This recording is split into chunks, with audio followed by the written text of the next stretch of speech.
Let's race. All right, 3, 2, 1. Marvin! Action! So, here we are. Yet another fucking podcast.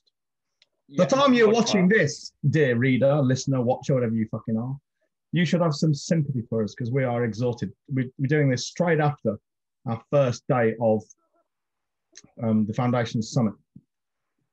And if you're not here with us, you have missed some epic stuff. Yeah, going through our... Well, I always say we. I was fucking epic. You was epic. And going through the foundational Kickstarter work, despite everyone on the call had already completed that process, probably more than once. Allegedly. See, we're always suspicious of them. Okay. Clients always lie. Bastard. We're not stupid. Forcing them to sit down with us today and listen to John for the best part of 5 hours. Nearer 6, I think. Nearer 6. I was taken away an hour for lunch. Yeah, only 45 minutes we had though, and then we did an extra half an hour. Yes, we did. Best part of 6 hours. Best part of 6 hours, and if you were paying me, if they'd been paying me by the hour to do that, they'd have a fucking bill for the best part of 10k. Yes, and every single one of them has walked away happy as Larry, happy as a pig in shit, with a vastly better business, and better business prospects in front of them now. I think so. I mean, what we're saying now, we're saying it in a tongue-in-cheek way, I know, because neither of us would ever be accused of being humble, would we? I mean, to be fair. No. And I think if you had a list of our faults, low self-esteem would not be one of them.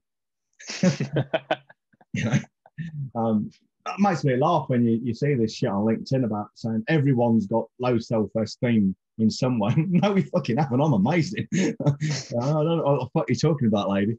But seriously, we do world and life-changing stuff. I mean, we had guys, it wasn't really Q&A, but the guys and girls were asking questions, and some of the answers we gave will be life-changing if they take action on them. Yeah, and that's what, unfortunately, what it's all predicated on, in a way. The fact that it's then up to them to take the action.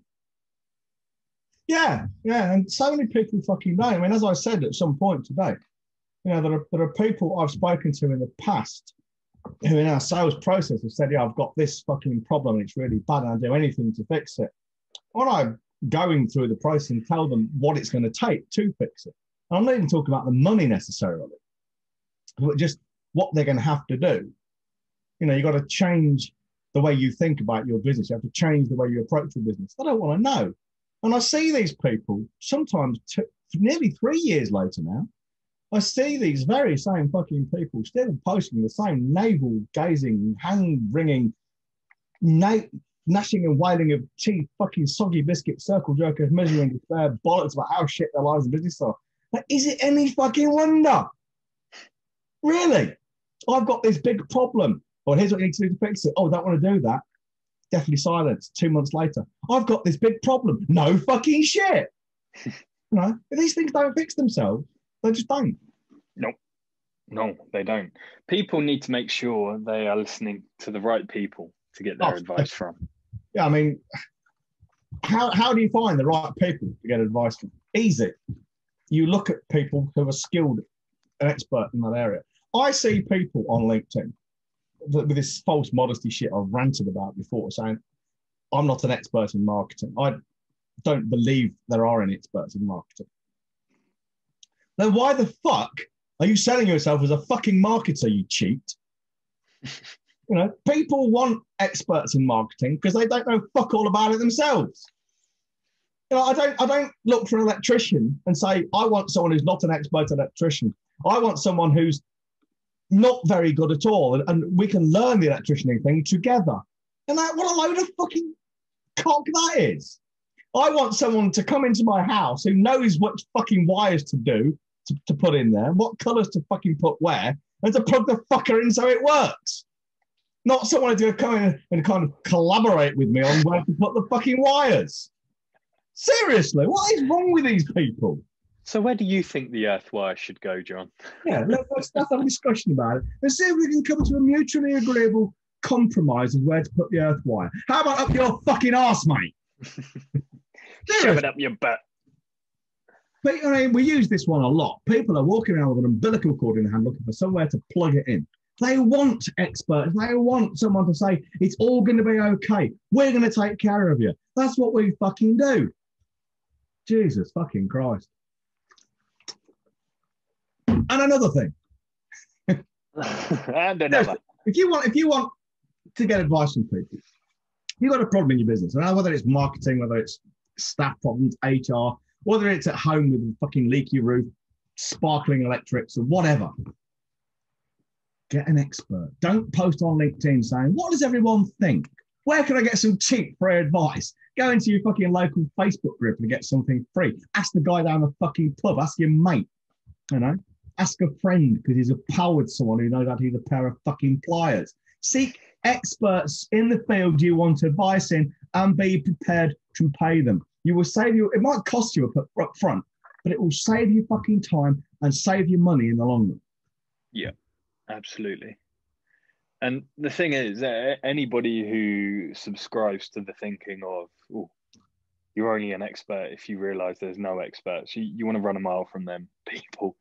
You want to be going to the people who have the cojones to call themselves an expert in a particular field, because they are going to be the ones that are going to hold your hand and make sure you are safe and sound.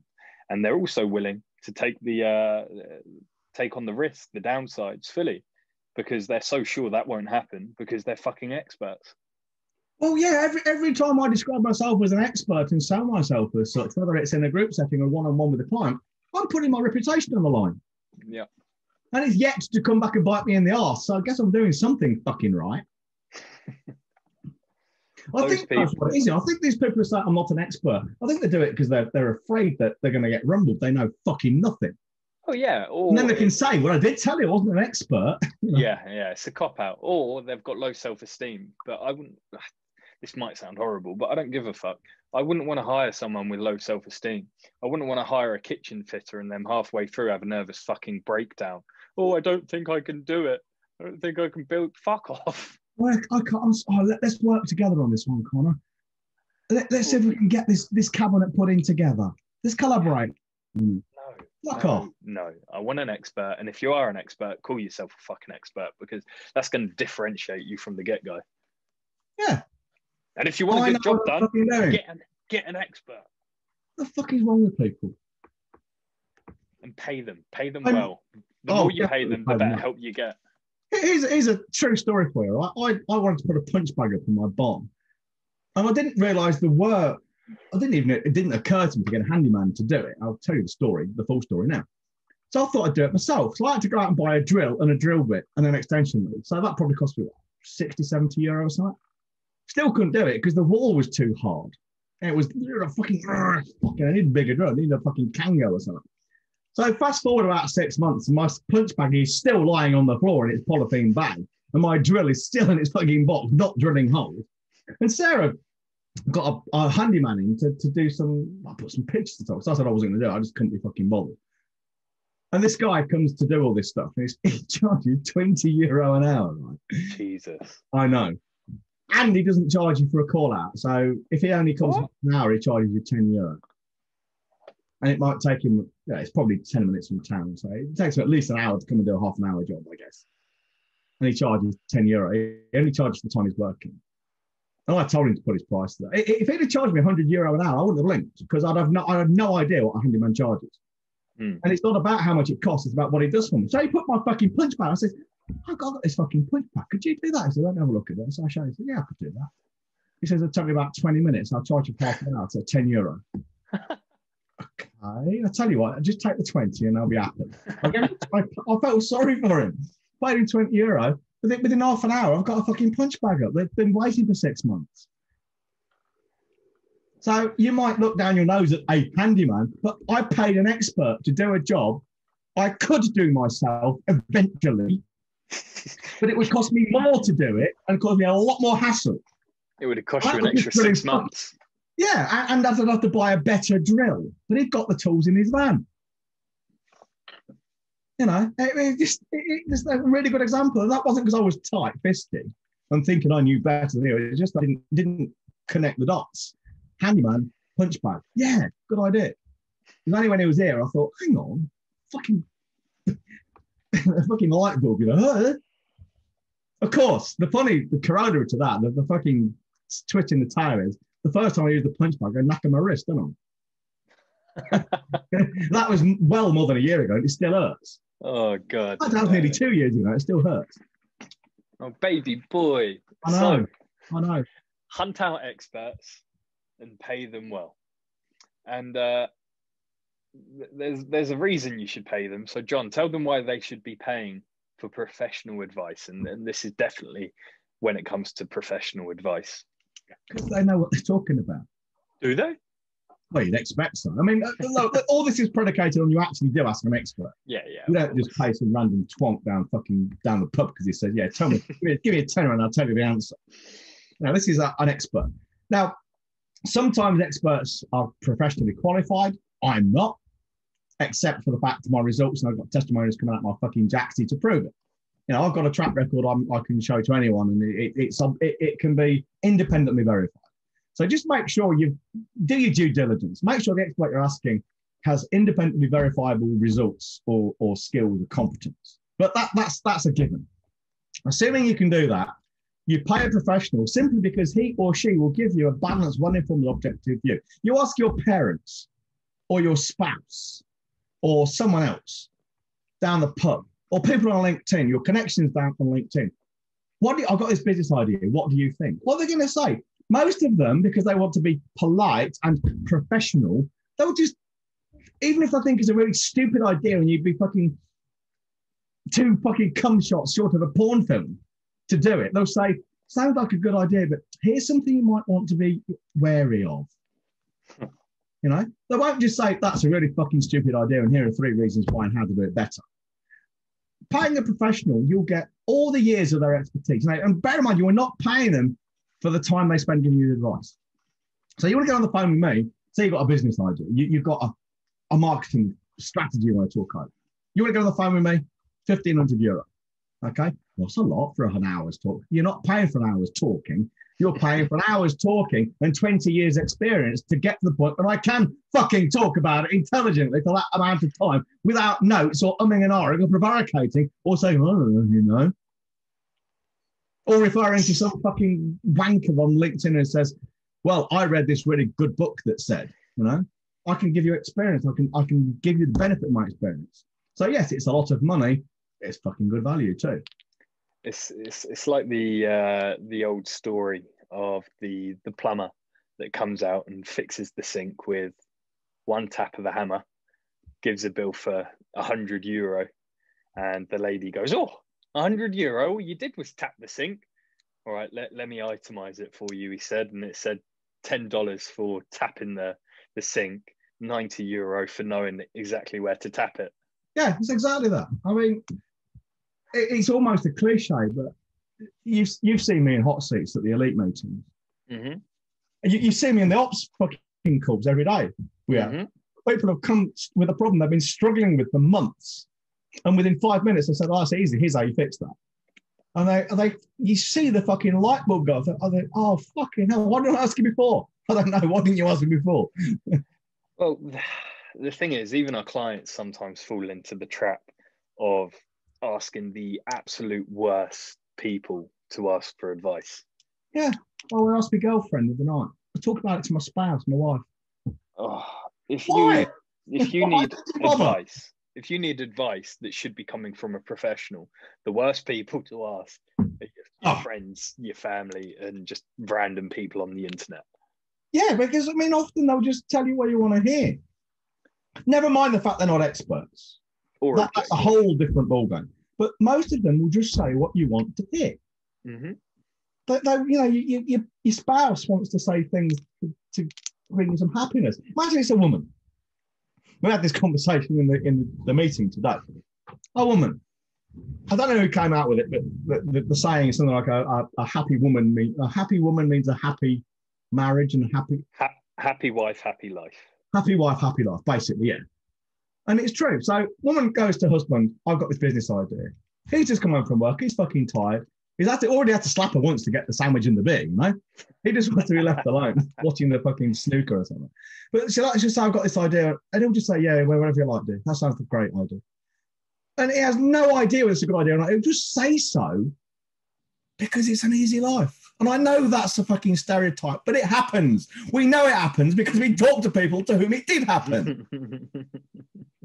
And I'm sure it's the other way around as well. You know, men have these stupid ideas and their wives will roll their eyes and go, yes, dear, sounds like a great idea. Now just leave me alone to go and talk to my girlfriends. You know, why would you ask your spouse if he or she is not qualified in business any question about business at all? Why would you? The only time you would ask him is if, like, I'm going to think about leaving my job and set up this business. And here's what it means for you. Do I have your support? Yeah. That's legit. The actual details of the business, discussing it with him or her, are not legit unless he or she is qualified to have an opinion. Yeah. Just not. Yeah. It's like taking relationship advice from your mother, you know, when your mum and dad don't get on. You know. Yeah, that actually nearly happened to me. My mum tried to fucking give me relationship advice, and I said, you and dad hate each other. What the fuck you think? You know. Oh, God. 55 years they were together. You get less time for fucking murder. That's insane. Honestly, my dad could have killed my mum after 10 years and still been out by the time he died. Oh, God. So yeah, don't ask your friends, family, and randomers on the internet for advice. Even if you have come up with a fucking new business idea, don't try and get validation from these people. I know this from you, Connor, because you've told me. You know, even if you're not asking for advice, you'll go down the pub and you might just mention the fact you're going into business. Yeah. And your friends will have opinions. Mm-hmm. Oh, God, and do they want to share them with you? It happened. I have to say it happens a lot less often now, but back because you've killed them all. I've just become grumpier and less sociable. It once happened to me down the fucking chip shop. And the chip shop?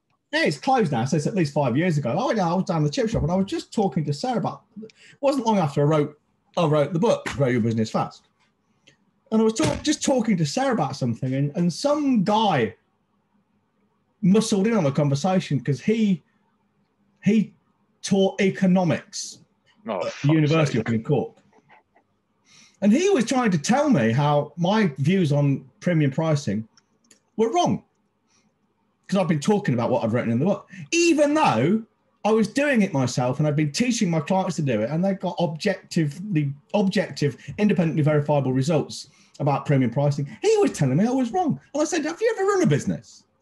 No, but I teach economics at Cork University.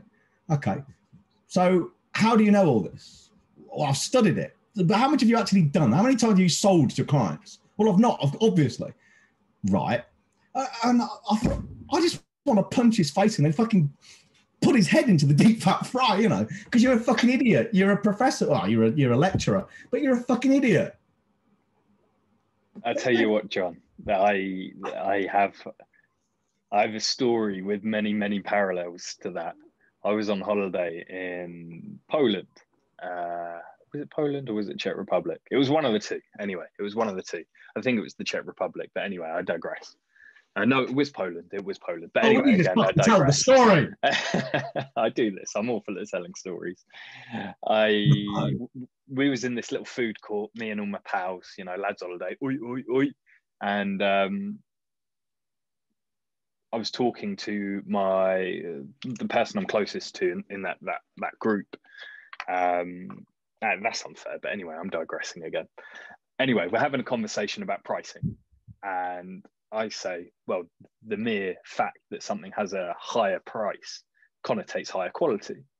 I believe it was started by the fact that there was a hot dog here and a hot dog there. One was 5 fucking plen and the other was 10 plen or whatever their fucking currency is. And I said, well, I'm going to go for the 10 one because the fact it's more expensive indicates it's more than likely higher quality. And my friend who studies economics and is doing a master's and whatnot in economics said I'm a fucking idiot. And that's not necessarily true. And I said, higher prices are better for business and they connotate higher quality and better work. And you can trust people that charge more money. And he told me I was objectively wrong And I can imagine it was a very similar conversation to the one you had, because I said the exact same thing. So hang on a minute, how many fucking things have you sold? Well, I haven't. The thing is, I mean, there will be exceptions. There will be people who rip you off. Of course there will. But that's what we're talking about here. We're talking about mainstream ethical businesses and the way they charge. And generally speaking, a higher price quite rightly denotes higher quality. It is a bit of a non sequitur, but it's certainly what we believe, even if it's not true. There are, and the thing, because what you tend to find is people who charge a high price and are shit don't tend to last in business very long because reputation gets round. Yeah. We charge a lot of money, but we don't get any complaints. Well, we get people leave, of course we do, but that's just par for the course. Yeah. The studies I remember that were thrown back at me was that a Gucci bag that's £1,000 and then some other brand that was £500. Most people identified that they're probably of similar build quality. I was like, this is completely different. Yes. You do not understand the real life application we're talking about here for the average independent small business owner. We are not talking about massive brands and actual commodities. Well, but also what they're missing is they are talking just about the thing itself. They're not talking about the value of the social value of someone of owning something made by Gucci. And how it feels. Yeah, exactly. How it feels to them and what it means to them in their social life. Or did they take that into account in the study? I bet you they fucking didn't. Nope, because they're But yes, the bag, you can probably get a better made bag for less money, but it's not a Gucci. And that matters to some people. It wouldn't matter to me, but it doesn't matter. It would matter to some people. I think they are the highest grossing high-end fashion brand, so it matters to people. And they charge eye-watering fees that for shit that I don't frankly care about. But for some people, it's all they wear, it's all they buy, and more power to them. I mean, Gareth, our golf guy, I mean, golf clubs you can pay any amount of money for. I wouldn't. The only time I'd pay a lot of money for a golf club is if I could then sell it for more. Yeah. You know, not to play golf with. I mean, it matters to me not one fucking whit what my golf handicap is. But to people it matters to, it really matters to. And that's why Gareth can charge thousands of euro for fucking golf coaching. Yeah. And we're not idiots. We understand the actual economics behind it in terms of the studies and the numbers and what they're looking at. But when it comes to the real life application, that's where book smarts tends to fall down. And we understand the law of the point of diminishing returns and whatnot when it comes to every fucking facet of business. But we are here telling you proudly with our chests, for most small independent businesses, put your fucking prices up and you'll be far better off for it. Yeah. Take advice from two experts. Hello, that would be us. Not some random Tom. I mean, I use this example today, and it's one I use a lot because it's just fucking beggars belief to me. A lady a couple of years ago, on about how much she was charging for her LinkedIn training, was being told it was too expensive and how she was ripping people off, etc., by two airline pilots. And as I say, you know, if you've got an in-flight emergency, they're the guys to speak to. If you're talking about putting your prices up, I'm the guy to speak to, and never the twain shall meet. Don't ask me to fly a plane. Don't ask them about fucking pricing. Because it just, I don't even have the words there. I've been talking all day. Yeah, you have. I tell you what, I haven't done anywhere near as much talking as yourself, but I'm still exhausted. There's something tiring about knowing you're on camera all day and having to be ready to speak and, I don't know, keeping up to date. Zoom's tiring. I reckon Zoom just sucks the life force out of you. So if we sound flat or extra pissed off or short and rushing through, it's because we're extra grumpy. It's because all of that is exactly true and spot on. I swear I just saw Mrs. EBG walking by. Now she's vanished. Maybe she's fallen down a hole of some kind. I reckon you've just lost your marbles, mate. It's been a long day. Entirely possible. And we've got to do it all again tomorrow. But that being said, tomorrow's guest day. I'm very smart with how I set these up. I might be the post boy, but hey, let's look at how much work I've got to do. Got to do a lot more than I have on Thursday. Wednesday, isn't it? So, right, I suppose I better do my fucking pardon me. Oh, she's just gone by. Where the fuck is she going? She's doing laps around the garden, mate. Oh, she's spying on me. She could be. How many wanks have you had? Anyway, let's do the 1 minute hate and then we can wrap this up. Well, hang on. Since when? I mean, are we like lifetime here or what? In the last, I don't know, half hour. Oh, no, in the last time. That's in lifetime. Well, if you are, I mean, when you're younger, I mean, you probably do several a day sometimes, don't you? Let's be honest about this. When you're like 18, 19, you can easily do 4 or 5 a day. Yeah, but I don't think many people do. I reckon most 18, 19-year-olds are 1 a day. Okay, so let's say you average 1 a day from the age of what, 13? From 13? Yeah. Was that too young? I reckon that's a bit too young for 1 a day. Oops. Oops. yeah, I agree. Yeah. All right, say 1 a day from 15 then to make the maths easy. All right, go on. So you start at 15, 1 a day, and you stop at what? 90? Do you reckon 90-year-old blokes wank every day? Are you telling me you wank every day? I'm not admitting or denying anything. I thought people stopped wanking once a day at like 21, or have I just had a hard life? All I can say is you had a hard life. Oh, don't run a business, guys. I mean, just stop wanking. Yeah, I mean, based on those kinds of numbers, even if we're out by 100%, that's like 100 wanks, 200 wanks a year for the best part of 70 years. That's a lot of wanks. That is. But so if we say on average a man comes 200 times a year, are we including sex in that? I suppose we can do, yeah. I mean, shoots his load 200 times a year. Maybe 5-10 mil, something. 5-10 mil, what, of semen, or? Yeah. So now we're quantifying the amount of semen that has left their body. Well, we need to first figure out how many ejaculations that is. So from 15 to, say, people die at 80, let's say. So that's 65 years. That's 65 years. Times 200. Times 200. You're the mathematician. 13,000. 13,000. 13,000 orgasms. That almost sounds a little bit low. That almost sounds depressing. Only 13,000. And then how much volume is there in the average ejaculate? Well, that's what I'm wondering, you say. Well, Google. If we said 5 mil, I mean, that's probably on the low side. That's a teaspoon.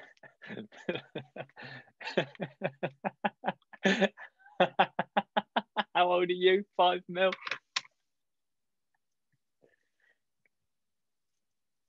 That's 650 litres. That can't be right. 13,000, right? 13,000 fucking ejaculations times 0.05. That's a lot of jizz. I'm sure I've got that wrong. What was it? Well, if you times it by 0.5, it's going to half it, isn't it? 0.05. Oh, okay. 5 well, wouldn't you just times it by 5? No, because it's 5 mil. I'm talking about litres. Yeah, so then just times it. Times it. It's 65 litres. Is that all? It's hang on. This is 3/4 of a litre. Well, this is a litre. Okay, so 65 of those full of jizz. That'd barely fill a corner in my room. It's a lot of jizz, though, isn't it? I mean, imagine how much it stinks. If your girlfriend swallows, if she has to swallow all that in one go, you're not going home until it's all gone, fucking hell. So there's 1,000 millilitres in a litre. Yeah. So 65 litres. So there's 200 teaspoons in a litre. Imagine how much it'd stink if you never caught it in a tissue. You always caught it in a litre bottle and you just collected it over the years. Well, you opened the first bottle you filled just before you died. Each fucking bottle would take a year to fill, basically. Yeah. So that's almost like a challenge. Can you fill a bottle in a year? Oh, that was a bit of those people who complain about the digressions we have. That does sound like a challenge, though. Can you fill a litre bottle? It's one I will gladly pass up on. Yeah, for reasons that I do not wish to speak How the fuck are you going to store it without people asking awkward questions? Just put it on the mantelpiece. It's just something Connor and I are doing. Oh, yeah, right. Me and Connor are experimenting with homemade Can you imagine mayonnaise. it? I know. What kind of experiment? I don't really want to talk about it. I really It's best don't. you don't know. Yeah. But yeah, especially you don't know. The thousands of people on the podcast know about it, but that's all. Anyway, I tell you what. Let me transition into the 1 minute hate. Yeah, I think that's a good call. Well, you're going to be talking about something that could be synonymous with coming in bottles rather than into a tissue like a function.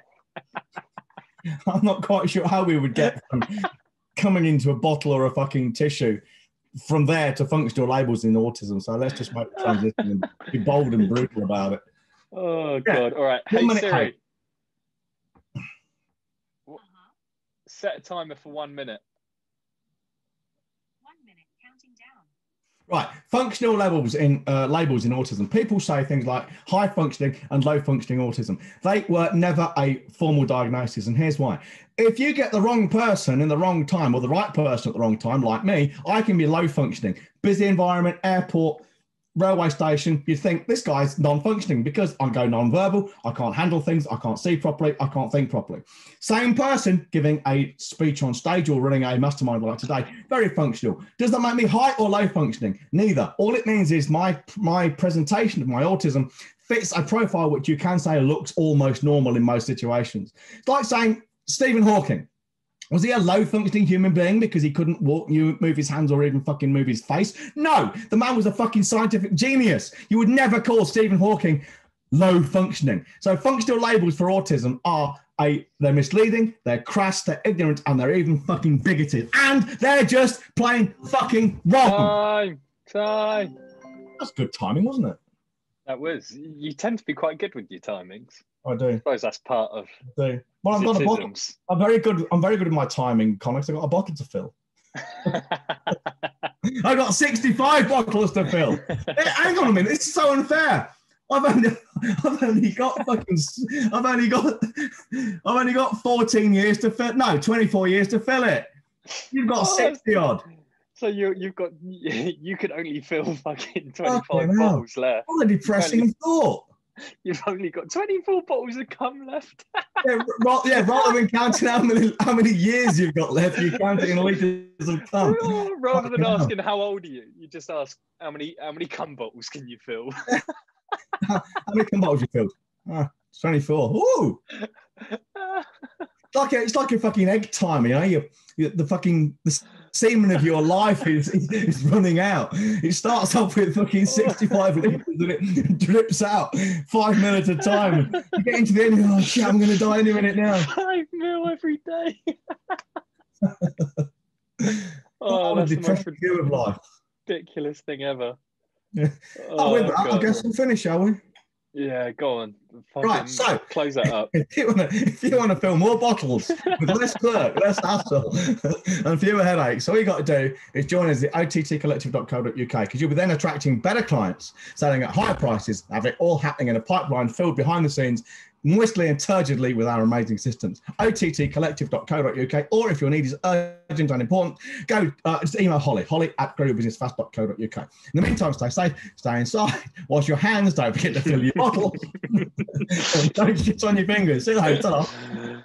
Oh, bye-bye. Bye-bye.